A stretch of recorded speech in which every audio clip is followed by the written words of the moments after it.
अस्सलाम वालेकुम दोस्तों, इनसाइड पे मौजूद अगर मैं खुश हमने ले जनाब ईद उल अज़हा के बाद इलेक्शन यानी वड्डी ईद तो बाद वड्डा धमाका, इस तरह का वाज़ेह तौर पर एक इशारा मिला है और इस तरह लग रहा है कि सुप्रीम कोर्ट ऑफ पाकिस्तान की तरफ से पाकिस्तान को एक पॉलिटिकल डेडलॉक से निकालने के लिए एक टेंटेटिव सा फार्मूला इशारों कनायों के अंदर जो है वो सामने आया है। और इस फार्मूले के ऊपर चीफ जस्टिस ऑफ पाकिस्तान यानी मिस्टर जस्टिस उमर अताब बंदयाल साहब ने भी बड़ी बातें खिलाई हैं। उनके खिलखिला के ऐसे मुस्कुराहट आई उनके चेहरे पर, जैसे इस बात का इशारा मिल रहा है कि जनाब आउट ऑफ कोर्ट सेटलमेंट के लिए जो संगी पे अंगूठा रखा गया था वो कुछ ज़्यादा बेहतर अंदाज में काम कर रहा है। और इसका मतलब ये है कि ईद उल अज़हा के बाद अगर आम इंतखाबात होने हैं तो वो टेंटेटिवली जाकर कहीं ना कहीं जुलाई के एंड में या अगस्त के पहले हफ्ते में होंगे, यानी मई के अंदर जो इंतखाबात हैं। अगरचे अभी तक 14 मई को इंतखाबात का फैसला इंटैक्ट है, उसके अंदर कोई तब्दीली नहीं आई और इस बारे में सुप्रीम कोर्ट ऑफ पाकिस्तान में भी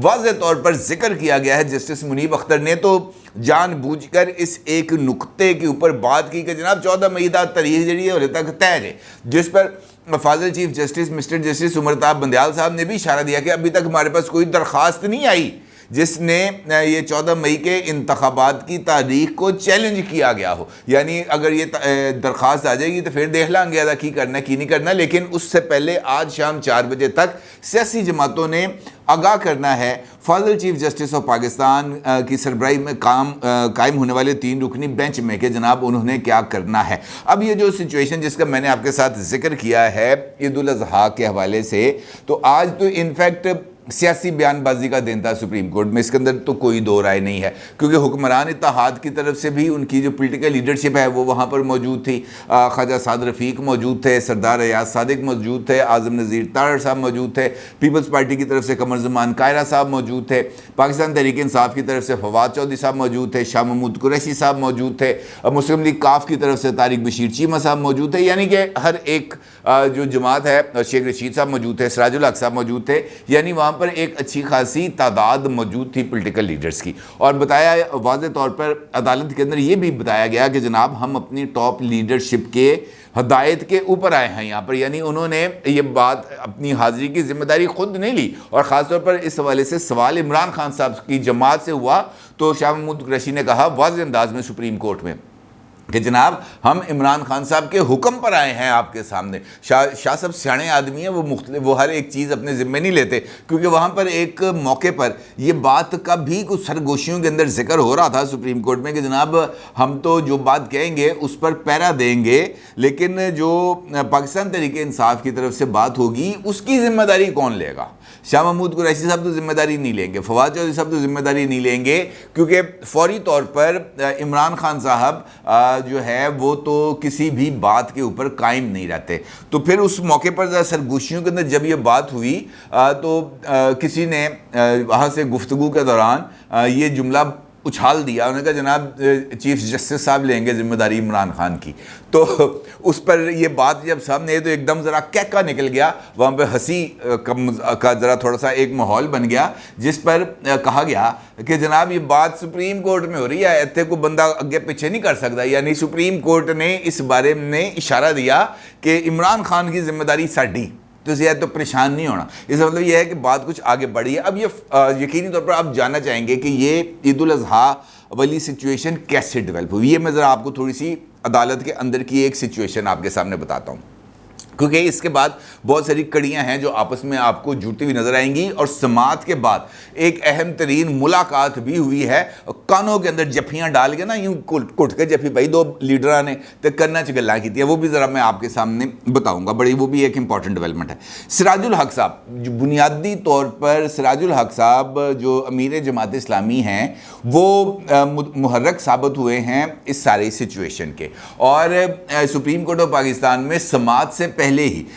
अमीर जमात इस्लामी की इधर लाहौर में शहबाज शरीफ साहब से भी मुलाकात हुई मॉडल टाउन में, और उसके बाद जमान पार्क में उनकी इमरान खान साहब से भी मुलाकात हुई, जहां पर उन्होंने एक ऑल पार्टीज कॉन्फ्रेंस बुलाने का इंदिया दिया। और उसके अंदर उन्होंने इस बात का भी इशारा दिया कि मुमकिन तौर पर ईद के बाद होने वाली इस ऑल पार्टीज कॉन्फ्रेंस में पाकिस्तान तहरीक इंसाफ की तरफ से इमरान खान और हुकूमत की तरफ से जनाब शहबाज शरीफ साहब शिरकत करेंगे और 1 पॉइंट एजेंडा होगा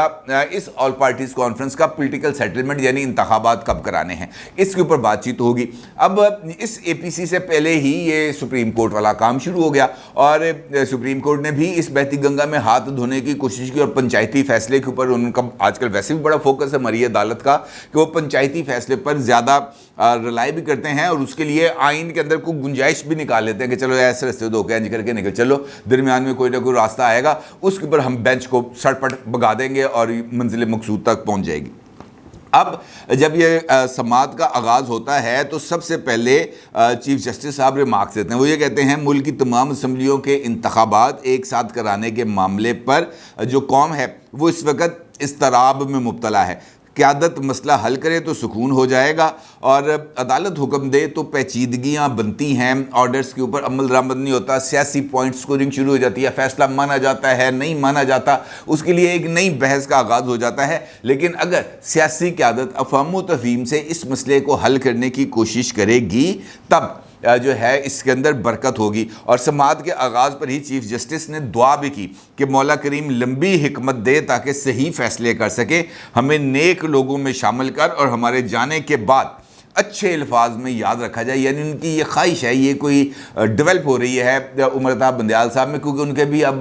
रुखसती का वक्त करीब आ गया है, सितंबर में उन्होंने भी रुखसत हो जाना है। उन्होंने भी जिस तरह जनरल बाजवा साहब नहीं कहते थे कि मैं गुमनामी की ज़िंदगी गुजारूंगा, उसके बाद उमर अताब बंदयाल साहब ने भी गुमनामी की ज़िंदगी गुजारनी। अब देखना यह है कि लोग उनको गुमनामी की ज़िंदगी बसर करने का कोई मौका देंगे या जिस तरह साकिब निसार साहब अपनी गुमनामी को तलाश करने की कोशिश कर रहे हैं लेकिन वो गुमनामी उनको मिल नहीं रही, उनकी जो बदनामी है वो घेर घार के साकिब निसार तक पहुंच जाती है। अब इससे बंदा क्या, ये जो पैड़ा वक्त है इससे तो निजात नहीं मिल सकती। सिराजुल हक साहब के हवाले से चीफ जस्टिस साहब ने बड़े अच्छे रिमार्क्स दिए और सिराजुल हक साहब को जब रोस्टरम पे बुलाया गया तो सिराजुल हक साहब ने जिक्र किया, उन्होंने कहा जनाब मैं पाक अफ़गान बॉर्डर पे था, फौरी तौर पर वहाँ से निकला हूँ और आज यहाँ पर पहुँचा हूँ ताकि मैं आपके सामने कुछ गुजारिशात रख सकूँ। उन्होंने कहा जनाब हकीकी सूरत हाल जो है उसको ही मद्देनज़र रखना चाहिए। मौजूदा हालात में अगर आप ये कहें कि 14 मई को इलेक्शंस हो जाएंगे तो वो इलेक्शंस होते हुए नज़र नहीं आ रहे, लिहाजा बेहतर ये है कि दानिशमंदाना और मुदब्बराना कोई राय कायम की जाए और इसके लिए सियासी क़यादत को ही मौका दिया जाए कि जनाब आप मिल बैठकर कोई ना कोई इस मसले का हल तलाश करें, क्योंकि उस सियासी क़यादत के फ़ैसले में ही सबकी बका है, क्योंकि उसके नतीजे में तमाम लोग जो हैं वो ऑन बोर्ड हो जाते हैं। सिराजुल हक साहब ने फार्मूला पेश किया और जिसको सुप्रीम कोर्ट ऑफ पाकिस्तान ने पसंद भी किया। सिराजुल हक साहब का ये कहना था कि जनाब मेरी ये राय है कि पाकिस्तान के अंदर ये जो इंतखाबात का मामला है इसको ईद उल अज़हा के बाद इसका इलेक्शंस की कोई ना कोई डेट अनाउंस कर दी जाए ईद उल अज़हा के बाद, और उससे पहले यकीनी तौर पर ईद उल अज़हा बन रही है जुलाई में। ईद उल अज़हा के बाद ये लास्ट वीक ऑफ जुलाई बन सकती है या फर्स्ट वीक ऑफ अगस्त बन सकती है जहां पर ये इंतखाबात कराए जा सकते हैं। इसका मतलब ये है कि सिराजुल हक साहब ने इस बात का इशारा दिया कि ये जो बजट आ रहा है जो जून के अंदर पेश किया जाना है, इस बजट को पेश करने दिया जाए, इसको मंजूर कराने दिया जाए, फेडरल गवर्नमेंट उस वक्त तक इंटैक्ट रहे, जुलाई के आगाज़ में जुलाई के इख्तिताम तक, क्योंकि 1 जुलाई से तकरीबन नए माली साल का आगाज़ होता है, तो 30 जून तक ये बजट हुकूमत मंजूर करे और उसके बाद जुलाई के अंदर ये जो है इस मामले को वाइंड अप किया जाए और उसके बाद फिर 60 दिन के अंदर अंदर इंतखाबात करा दिए जाए, यानी वही जुलाई अगस्त के गेम उसके इर्द गिर्द ही जाके जो है वो ख़त्म होगी। लिहाजा इसके लिए अब ये तयन कर लिया जाए कि जनाब हमने अब आगे कैसे बढ़ना है और ये तयन कर लिया जाए कि 12 अगस्त को वैसे ही हुकूमत की आइनी मुद्दत ख़त्म हो रही है। हुकूमत अक्टूबर में जाना चाह रही है जबकि PTI ये चाह रही है कि मई में इंतखाबात हों। अब ये बात तो तय है कि ना मई में इंतखाबात होंगे ना अक्टूबर में इंतखाबात होंगे, इसके लिए कोई दरमियानी रास्ता इख्तियार करना पड़ेगा। PTI को थोड़ा सा आगे आना पड़ेगा, हुकूमत को थोड़ा सा पीछे आना पड़ेगा, तो दरमियान में आके यही अगस्त ही इस वक्त नज़र आ रहा है इंतखाबात के हवाले से। इसका मतलब यह है कि अगस्त में इंतखाबात हो जाएंगे। और जब सिराजुल हक साहब अपनी तरफ से ये राय पेश कर रहे थे तो उस वक्त जो फाजिल चीफ जस्टिस हैं उनकी बॉडी लैंग्वेज से, उनके चेहरे के तासुरात से, वहाँ पर जो लोग मौजूद हैं उनका ये कहना था कि वो उनकी इस बात से मुत्तफिक होते हुए नज़र आ रहे थे। अब मुस्लिम लीग नून है बुनियादी तौर पर फ़रीक, और दूसरे फ़रीक हैं जो पाकिस्तान तहरीक इंसाफ है। अब इस कंडीशन के अंदर मुस्लिम लीग नून या PDM की गवर्नमेंट या इत्तेहादी हुकूमत, आप उसका जो भी नाम दे, ये उनके लिए काबिल कबूल एक सिचुएशन होगी। जबकि इमरान खान साहब के लिए ये सिचुएशन सबसे ज़्यादा जो है वो काबिल कबूल नहीं होगी, क्योंकि जब ख़ास तौर पर बुलाया गया जनाब शाह महमूद कुरैशी साहब को, तो शाह महमूद कुरैशी साहब ने इस बात का इशारा दिया कि हमें इस वक्त जो दो पहलू हैं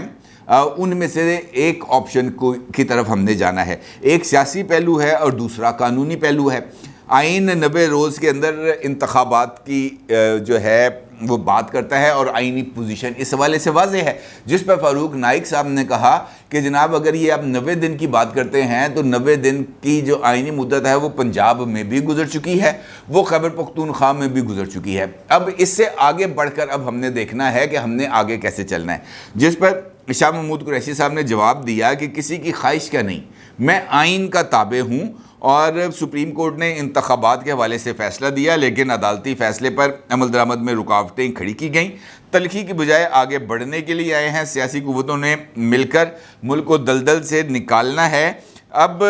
जो ऑप्शन है शाह महमूद कुरैशी साहब के नज़दीक वो ये है कि जनाब ये जो हुकूमती इत्तेहाद है ये हमें कोई फार्मूला दे तो उसके ऊपर हम बातचीत कर सकते हैं। ये नहीं हो सकता कि हम गुफ्तगू शुरू कर दें और ये छोटी ईद भी गुजर जाए, बड़ी ईद भी गुजर जाए, गुफ्तगू जो है वो चलती रहे, गुफ्तगू ख़त्म ना हो। तो उसके लिए बेहतर ये है कि ये अगले जो 5-7 दिन हैं ये फैसला कुन साबित हो सकते हैं। हुकूमत की तरफ से तजावीज़ आएँ, को 3-4 ऑप्शन आएँ, पहला option, second option, third option, fourth option, और इन ऑप्शन के ऊपर हम अपनी अपनी क़यादत से बात करके कोई उसके दरमियान कोई हल तलाश कर लेंगे। लेकिन ऑप्शन जो है सबसे पहले प्रपोज जो हैं वो गवर्नमेंट की तरफ से आनी चाहिए। अब शाह महमूद कुरैशी साहब की तरफ से इस तजवीज़ के आने के बाद जो समात है वो आज जब आप ये वीडियो देख रहे होंगे उस वक्त तक दोबारा शुरू हो चुकी होगी, और 4 बजे का इन्होंने टाइम दिया है। 4 बजे तक ये जो सियासी जमातों से मुशावरत का उनको वक्त दिया गया है। लेकिन देखना है, मेरे नज़दीक जो इस वक्त सबसे इम्पॉर्टेंट पहलू है जिसका जिक्र किया गया है, वो इम्पॉर्टेंट पहलू ये है कि ये जो सियासी जमातों पर ये जो बात हो रही है इसके अंदर ये जो गारंटर है वो कौन होगा, गारंटर कौन होगा, ये सबसे इंपॉर्टेंट बात है। और ये मैंने आपसे जिक्र किया था कि जनाब सुप्रीम कोर्ट के अंदर बैठे हुए इस बारे में बात हुई कि जनाब सुप्रीम कोर्ट ही इसकी गारंटर होगी। अब सिचुएशन ये बनी कि 4 बजे का टाइम हुआ और उसके बाद लोग वापस बाहर निकल गए। जिस वक्त ये बाहर आ रहे थे तो कमर ज़मान कायरा साहब आ रहे थे मीडिया टॉक के लिए, शाह महमूद कुरैशी और फवाद चौधरी साहब ये गुफ्तगू करके जा रहे थे। तो कमर ज़मान कायरा साहब ने फवाद चौधरी को आवाज़ दे के रोका, हाथ पकड़ा और उनके गले लग गए। गले लगने के बाद दोनों लीडर्स एक दूसरे के कान के अंदर कुछ बोलते रहे। वो एक दूसरे के साथ शायद कोई अगली सेटलमेंट की बातचीत कर रहे होंगे कि जनाब तू खान समझाओ के अंदर होगा, तू जरदारी को समझा, इस किस्म की गुफ्तगू करनी है। और उन्होंने क्या करनी है, इसका मतलब ये है कि ये जो लीडर्स हैं इन्होंने आपस के अंदर कुछ ना कुछ इस पर को पेशरफ्त करने के अमल का आगाज़ किया है। अब ये जो कानों में बातें हुई हैं कमर ज़मान कायरा साहब की और फवाद चौधरी साहब की, ये बड़ी मानी खेज है, क्योंकि उसके बाद फिर नून लीग और पीपल्स पार्टी दोनों ने मीडिया टॉक की और उन्होंने भी इस बारे में इशारा दिया कि जनाब हम ओपन हैं, हम हर एक चीज़ के लिए ओपन हैं। हमारा ये मामला है कि हम पहले विदन इत्तफाक राय कायम करें और फिर उस इत्तफाक राय की बुनियाद पर हम इमरान खान साहब के साथ गुफ्तगू करें। जबकि इनका ये कहना है कि ताड़ा इत्तफाक राय होंदा नहीं होंदा, सानू प्रपोजल्स दो, क्योंकि अभी तक हुक्मरान इत्तेहाद ये मान रहा है, इस बात को तस्लीम कर रहा है कि मौलाना फजलुर रहमान साहब इमरान खान साहब के साथ बातचीत के अंदर किसी भी सूरत तैयार नहीं हो पा रहे। बिलावल भुट्टो साहब की 2-3 मरतबा कोशिश भी हुई, वो कल गए भी डेर इस्माइल खान मेरा ख्याल है, या इधर उनकी मुलाकात हुई है इस्लामाबाद में, लेकिन वो मुलाकात उनकी जो है वो फ्रूटफुल साबित नहीं हो सकी, अभी तक उसके बारे में कोई हतमी राय नहीं आ सकी। तो इसका मतलब ये है कि ये चीज़ें अभी तक ख़ास तौर पर JUI के मामले पर ये अभी तक ग्रे एरियाज़ में हैं। लिहाजा मेरा ख्याल है कि अगर पॉलिटिकल डायलॉग को जिस तरीके से सियासी जमातें कह रही हैं कि हमें डायलॉग करने दिया जाए, तो मेरा ये ख्याल है कि बनिस्बत इसके कि इस बारे में 27 अप्रैल या 1 मई की हम कोई तारीख का तयन कर दें, बेहतर ये होगा कि हम पॉलिटिकल क़यादत के हाथ मजबूत करें कि जनाब आप लोग डायलॉग करें। और बेहतर यह है कि जनाब बुला लें एक दफ़ा फिर सारे अगर इस पर नहीं करना, 27 अप्रैल तक हर एक चीज़ करनी है, तो फिर जनाब कल का दिन है ईद से पहले, कल बुला लें शहबाज शरीफ साहब को भी बुला लें, इमरान खान साहब को भी बुला लें, आसिफ अली जरदारी साहब को भी बुला लें, मौलाना फजल रहमान को भी बुला लें। अदालत के अंदर वहाँ पे 3 रुकनी बेंच, यहाँ पे 4 रुकनी बेंच, आमने सामने बैठ के मामला तय कर लें। अल्लाह खैर से अल्लाह, किसी को मसला भी नहीं होगा, बातचीत से मसला हल भी हो जाएगा और सुप्रीम कोर्ट इसके ऊपर गारंटर भी होगी, क्योंकि फैसला आ जाएगा, ऑर्डर आ जाएगा, ऑर्डर शुड बी इम्प्लीमेंटेड, बात ख़त्म। सब अपने अपने घर विन विन सिचुएशन में जाएंगे और आखिरकार मुझे लग रहा है कि सुप्रीम कोर्ट में 3 और 4 रुकनी यही बेंच होगा और इसी दौरान ही कोई फैसला होगा। देखना ये कि आज 4 बजे यानी आज शाम तक क्या सिचुएशन निकलती है और उसके बाद कौन सा जो कोर्स ऑफ एक्शन है वो अडॉप्ट किया जाता है। अपनी राय का ज़रूर इज़हार कीजिएगा। आपका बहुत शुक्रिया। अल्लाह हाफ़िज़।